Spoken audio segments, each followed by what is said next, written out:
The association of a particular sense objects over and over creates a sense of craving for it. If you are used to eating ice cream almost every day and you get craving for it, if you are used to coffee, you were not born with a coffee craze. Nobody is born with craving for coffee. But you have started a habit within you that has created the craving. How did you start? It didn't happen one day. Even any addicts, you ask them, the addiction doesn't start in one day. Addiction starts with the repeated experience of the same thing. The repeated experience of a particular thing creates an addiction or a habit. The nature of habit is it doesn't give you joy, but it gives you pain. To leave that, it becomes a pain in the neck. But having it is not giving you a bliss or ecstasy. This is the definition for habits. So you are drinking coffee, it's not carrying you to heaven, but leaving it gives you a headache. Similarly, alcohol, drugs. All those who are drunk, alcoholics, you look at their face, it's so sad and remorse. They are not in such beautiful, smiling, or ecstatic state of consciousness. They're not in a state of consciousness filled with joy. In fact, the other way around. There's not a bit of joy in alcoholic's face. Even if you squeeze it, not a drop of joy will come out. The alcohol has cleanly washed, dried all that stuff. The joy with which one is born. The joy, innocence has been robbed away, washed out. So alcoholism, sex addiction, any other type of drug addiction, all these are result of repeated experience or association of a particular sense with the object of the sense. So you think about it and you want it more. When in New York prison,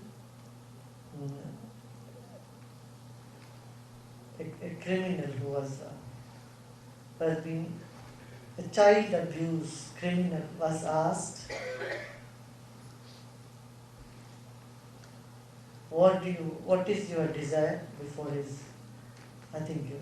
he got a capital punishment. Before his capital punishment, he was asked to be criminal. He said, ban all pornography. I would like all the pornographic magazines to be banned. Because that is what one puts their attention, that is what the craving begins in the system, more and more and more and more. I mean, again, it's a fine line,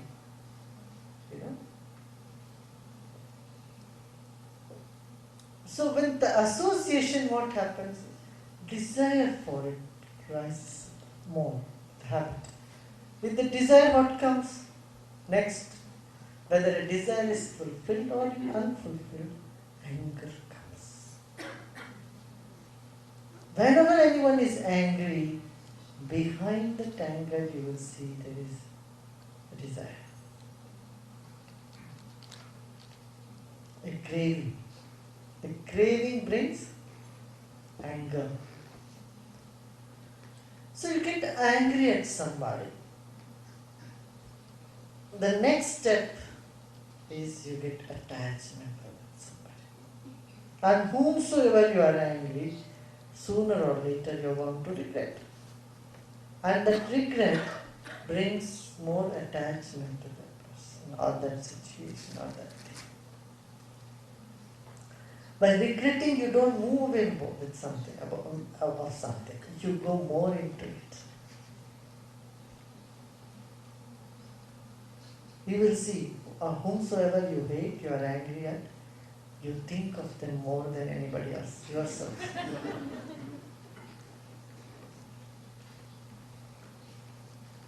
You know?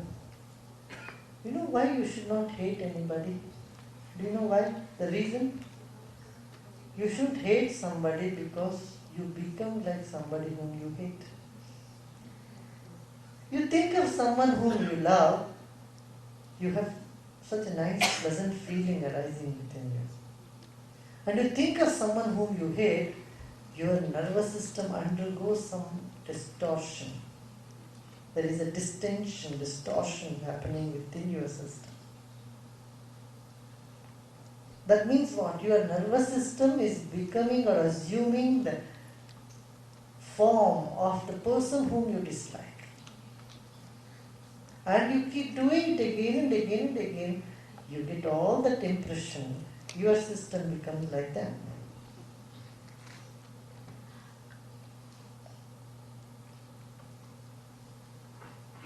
So when you become like them, you get drawn to them. And that is entanglement. Desire or obsession, I won't even call it desire, an obsession brings anger. Anger brings entanglement. And entanglement clouds the intellect. Your intellect becomes blurry, dizzy. Your wisdom is lost, judgment is lost, the sharpness of awareness is lost. Your accessing the situation is lost. It's a chain reaction, one after another. And in such a subtle manner it happens, you don't even realize it. The entanglement, whether out of like or out of hate, can cloud the intellect. And the clouded intellect, distorted intellect, doesn't let you be in peace. And such an intellect, a clouded intellect, doesn't even bring up the emotions in you. Subtle feelings in you. Any feeling you'll be getting is gross feeling, that's violent feelings. You don't feel lighter when there is hatred within you. Have you noticed? When there is worry in your head, do you feel calm? Do you feel a lighter feeling? And you walk around with a load of worries in your head. It shows up in your face, it shows up in your vibration, it shows up, it spreads in your entire environment. And nobody likes to come near you or talk to you or do anything with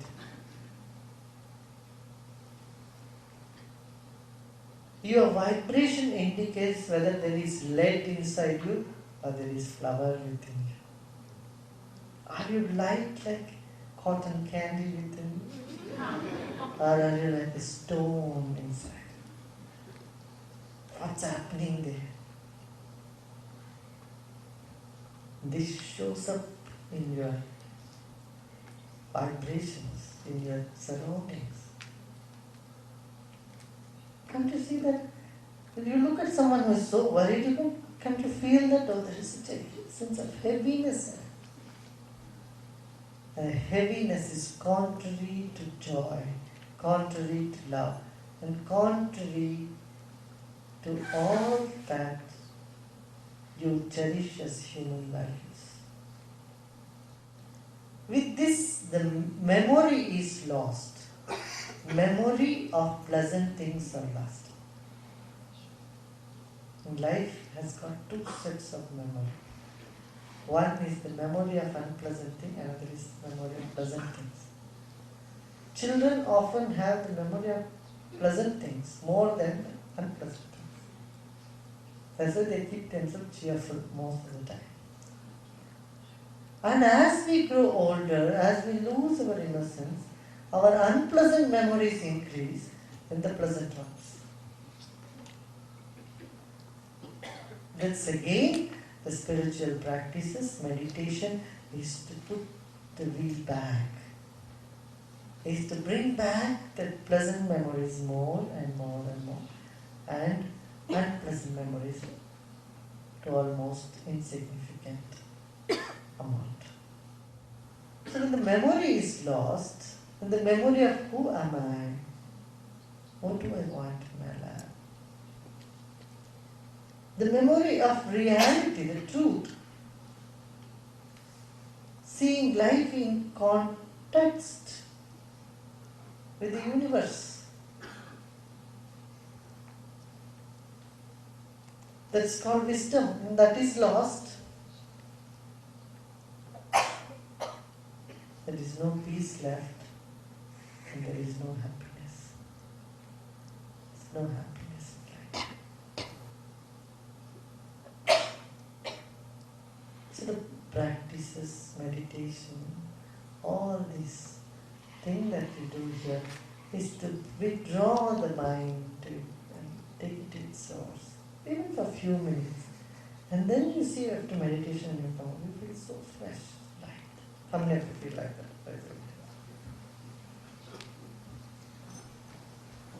And what the world is missing, this key to success in life.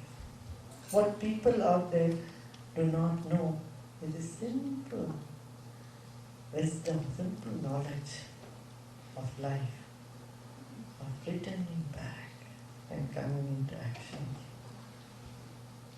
The self-referral value consciousness, which makes it rich, energetic, pleasant, beautiful.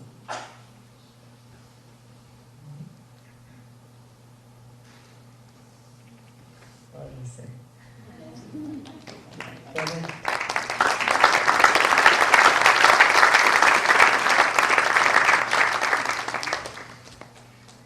So again and again,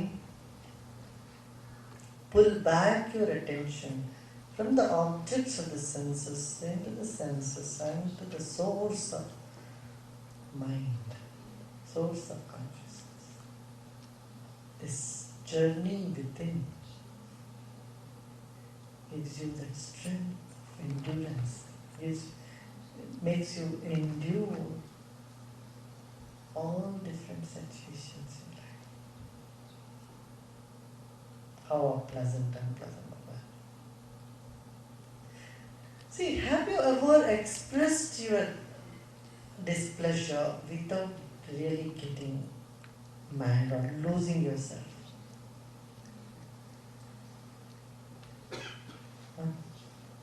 Ask yourself, have you done it? And those are the moments which have been beneficial, even if you were mad. You can get mad, I don't mind, but not that anger in which you are lost, you are shivering, shaking. You are lost. Showing the anger, or even, life, it's impossible to deal in all situations without at least some time, somewhere, without showing anger. Don't expect life to be a sort of flat, bland, goody-goody thing. Sometimes you have to show anger. You have to be angry. It's all right. It's okay. But those moments have been noticed that it is really not taking away your centeredness, your peace. That is most important.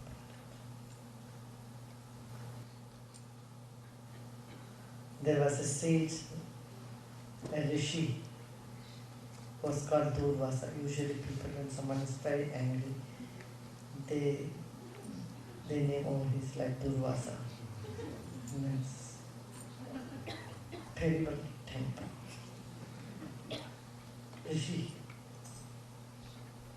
He was a sage. A saint is so much anger.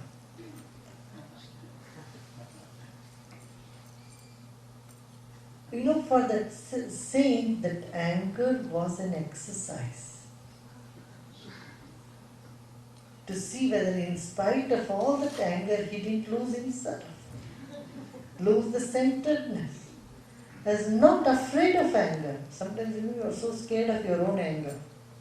Oh, I got angry. Oh, I lost my good. I lost it. Oh, I'm so sorry. Oh, I'm so stupid. All these years of meditation didn't take me anywhere. I still get mad. I still lose it. Yes, but what are you doing? Self-blame cultures you started, nurturing it. Oh, it's useless to you, all this meditation. All these years of sadhana long is. I still get angry. I can't improve.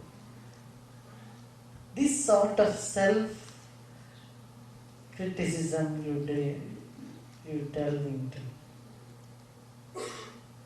This is not, Durvasa reminds us, just only one example of one rishi who used to get angry. And every time he got angry, he did something wonderful to the world. So with every anger that Durvasa had, the world rejoiced.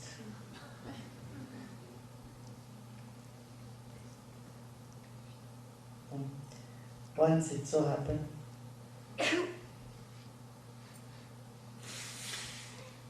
Durvasa came with a huge gang of his disciples. When he walks, a lot of people. I went to a devotee's house, that too in the forest. In small hermitage they were living. The kings were living in exile. And he went to their home. I said, I'm very hungry. And that very moment, they had all of them had lunch. They washed all their vessels and they had kept everything, put everything out. Because every day they would go and go for fetching, food and then come and cook and have food. So they never used to store food at home. So when everybody had finished their lunch, here comes Durvasa. And with a huge gang of people with him, huge crowd. Now the lady of the house, Draupadi, she didn't know what to do with Durvasa. It's a custom that whenever a guest comes to your home at lunchtime and they are hungry, it's your obligation to feed. If you don't do it, it's not even considered as a decency, courtesy to say there is no food also. You can't even say that. And that is not considered decent. So, and Durvasa, if he gets angry, you don't know. At the drop of a hat, he will get angry. So then Krishna was there. She went to Krishna, please tell me, you are my brother. You have to do something. What is happening now? How do I do? If Durvasa has come with his whole gang. So Krishna is always a little tricky. He was too intelligent. As a trickster, he knew how to handle every situation. He went and spoke to Durvasa Rishi and said, oh, wonderful, what a great luck, what a great opportunity I've come here. And you have given such a chance to my sister to host you here. But it would be so nice. You need to take a shower. See, you have come with all these people in such a long distance and so many of them walking. All the dust has come into your clothes and all. You need to take a bath. There's a nice river and a wonderful temperature of water. Why don't you go take a bath? Take a very bath. So Krishna persuaded him and he said, oh yes, I want to take a bath. So they went to take a bath. They all took bath. Meanwhile, Krishna came into the to his sister and said, show me the vessel. If the vessel has any one little bit in it, then I will see that, what could be done. So Draupadi went and a pot was already washed and she took the pot and they found only one grain of rice was sticking to the pot because it was not washed properly.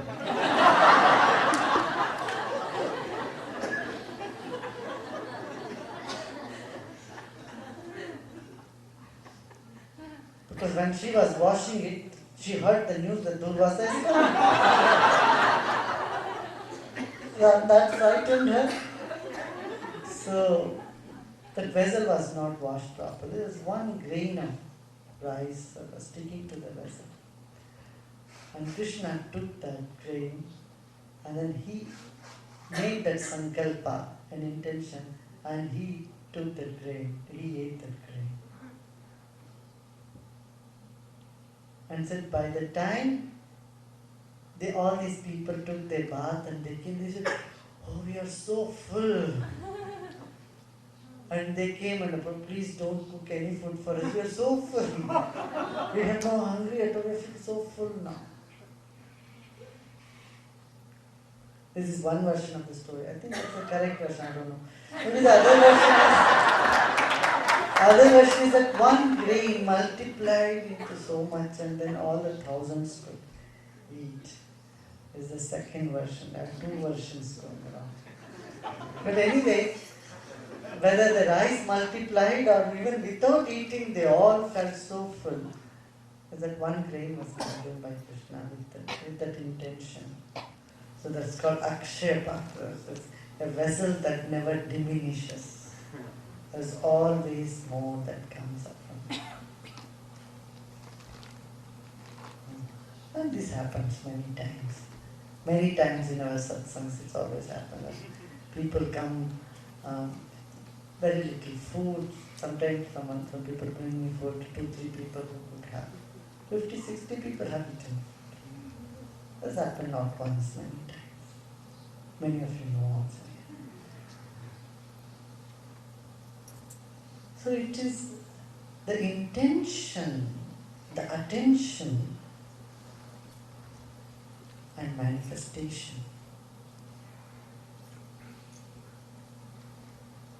That's how the universe functions. Intention, attention, manifestation.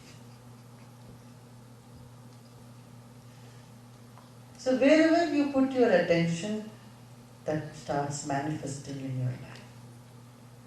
So if you put too much attention on anger manifests. Too much attention on lust manifests. Greed manifests. So you show anger without intending to get angry.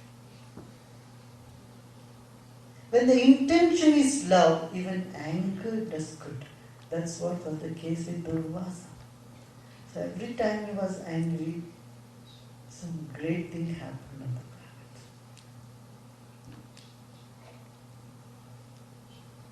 planet. And he did only good to all mankind. Are you with me? Are you what I'm saying? So observe the intention and put your attention where you have to put it. Whatever you want that to manifest. Focus on love, like love manifests. Focus on imperfection, imperfection manifests.